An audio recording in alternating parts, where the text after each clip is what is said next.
Hello, my dear friends. How are you today? I hope you are very fine. Let's go now and listen to the third part of my story, Sylvia, the Tarot Reader. At that exact moment, the spheres started to return, becoming smaller, going back into their mother's body.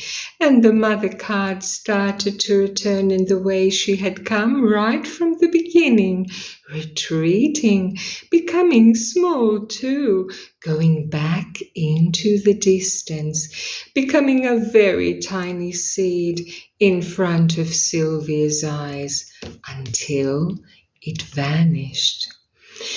It was then when Sylvia woke up through the night. It was around 3 o'clock in the morning, but it was still very dark. Of course it was dark. Why shouldn't it be? It was winter, and it was very, very cold.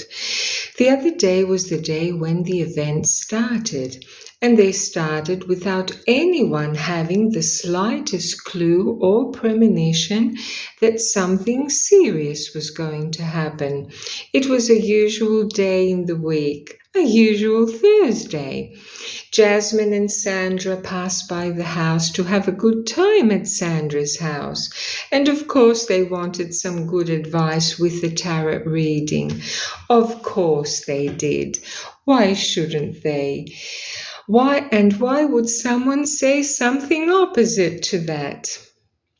Jasmine even brought her a tea glass with a plate as a present, a beautiful small glass cup with golden patterns on it, like the cups they use in Eastern countries according to their everyday customs and traditions, of course. Jasmine respected Sylvia very much, and Jasmine was expecting very deep and meaningful answers to come out of Sylvia's mind. Jasmine was very worried about something, and that's how the strange party started. There was a problem. After Sylvia had opened the cards and answered some very basic things to Jasmine, it was the time to go into the pit, into the hard core of things, and to give very deep answers. Jasmine, there's something very serious going on. My first cousin and neighbor has a very large problem. Sylvia, what kind of problem? Can you please explain it to me in details? Sandra, excuse me for interfering, but I think I can help. I live exactly next to Stavros, and lots of problems with his health have occurred lately, and I'm very worried about it. It's something I've been discussing with Jasmine for the past 2 months now. His car has broken down. And not only that, 6 months ago he fell off his bike and he broke his leg and he had a severe concussion and he stayed in hospital for 2 weeks. He got fired from his job. He was working as a salesman at Max's Enterprise for second-hand cars. Everything is going upside down in his life. The poor soul. He's very unlucky. Sylvia. Okay, girls, just give me a minute to rearrange the cards. I just need his name, please. And his mother's name again. And then a certain mist started to appear in the room, stretching around the space. It was a pale green mist that no one could see, but Sylvia was seeing it, and she could feel something very strange about it, and she didn't know what to do. She didn't know what to say.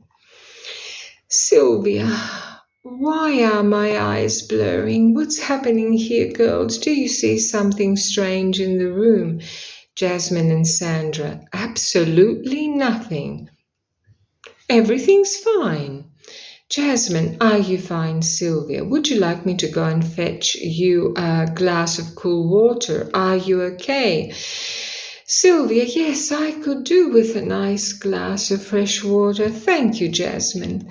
Sandra, I'll go and fetch it now. Let's take a 5-minute break, girls, and relax for a while. No one is urging us to find all the answers at once. They'll come. Everything will be fine.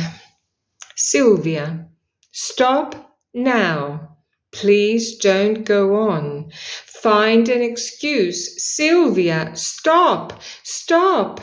Why aren't you listening to me, Sylvia? I'm begging you. Stop the procedure. Stop. Stop. Thank you, my friends, for listening to me. Stay tuned because we have more.